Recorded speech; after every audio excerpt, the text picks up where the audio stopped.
Halo Sobat Energi, perkenalkan nama saya Devina Sancia Samosir Magister Terapan. Saya adalah alumni Politeknik Negeri Sriwijaya, program Magister Terapan, program studi Teknik Energi Terbarukan. Untuk menyelesaikan program Magister Terapan, saya menyusun tesis yang berjudul Feasibility Study of Crude Bioethanol Purification System on Prototype Producer of Biofuel from Oil Palm Bunches. Dalam menyusun tesis ini, saya dibimbing oleh pembimbing pertama, yaitu Bapak Dr. Yohan Ribow, Sarjana Teknik Magister Science, dan pembimbing kedua, Bapak Dr. Insinyur Abu Hasan, Magister Science.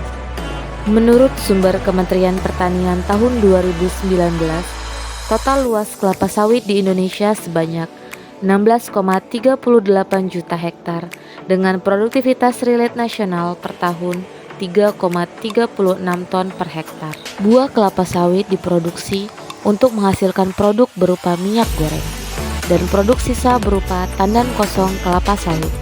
Tandan kosong kelapa sawit ini memiliki potensi sebagai sumber energi baru terbarukan.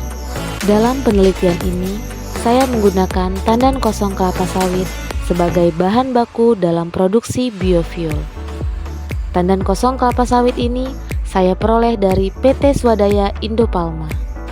Tandan kosong kelapa sawit yang saya peroleh langsung saya jemur untuk mengurangi kadar airnya. Proses penjemuran terjadi selama 3-4 hari. Setelah bahan baku benar-benar kering, saya perkecil ukurannya dengan menggunakan blender.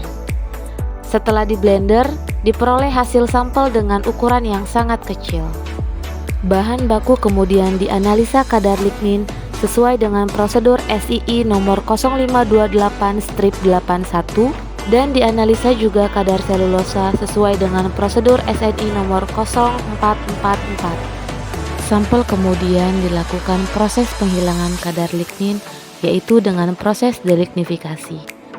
Setelah dilakukan proses delignifikasi, sampel kemudian dilakukan uji lignin dan uji selulosa sesuai dengan prosedur sebelumnya. Residu hasil delignifikasi kemudian dilakukan proses selanjutnya, yaitu hidrolisis. Setelah proses hidrolisis juga dicek kembali kadar lignin dan kadar selulosa. Larutan hasil proses hidrolisis tetap dijaga pH-nya agar tetap masuk dalam ring 4-4,5. Kemudian larutan dilakukan proses fermentasi dengan variasi waktu fermentasi.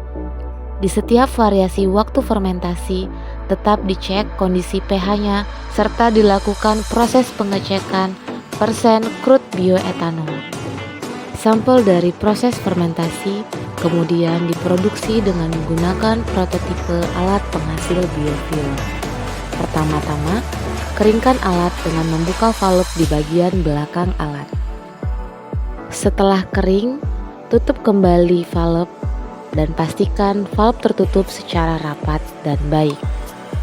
Buka pipa yang ada di alat, kemudian tuangkan sampel sampai dengan 3/4 dari volume alat. Tutup kembali valve dan pastikan valve tertutup secara rapat dan baik. Kemudian hidupkan alat, kemudian atur setting point pada kontrol panel alat. Setelah setting point telah diatur, hidupkan juga pompa air pendingin untuk mengalirkan air pendingin. Alat pemanas akan memanaskan sampel dan merubah fase sampel dari cair menjadi uap. Uap tersebut diharapkan sudah mengandung bioetanol. Uap tersebut kemudian dialirkan ke absorber yang sudah diisi dengan zeolit. Uap kemudian mengalir ke kondenser. Di kondenser terjadi perubahan fase dari uap bioetanol menjadi bioetanol dalam fase cair. Bioetanol dalam bentuk cair inilah dinamakan dengan biofuel. Biofuel kemudian terkumpul di dalam tangki produk. Sehingga ketika biofuel yang ada di tangki penampung melebihi volume dari pipa kapiler di dalamnya, maka akan terbentuk gelembung-gelembung pada tangki. Kemudian, biofuel yang telah terkumpul dipindahkan ke wadah bertutup agar biofuel tidak menguap. Setelah proses produksi selesai, turunkan temperatur pada setting point agar menurunkan temperatur pemanas. Setelah temperatur pemanas turun, buka kembali valve di bagian belakang alat untuk kembali mengosongkan alat. Biofuel yang dihasilkan Kemudian dipindahkan ke botol-botol sampel untuk dilakukan analisa sifat fisik dan kimia. Sifat fisik yang dianalisa adalah densitas, titik nyala, dan viskositas. Kemudian dilakukan analisa kimia, yaitu berupa indeks bias menggunakan refraktometer untuk mengetahui persen etanol, dan juga dilakukan analisa komposisi pada biofuel dengan menggunakan alat GCMS. Demikian informasi mengenai tesis saya. Semoga bermanfaat. Terima kasih dan sampai jumpa.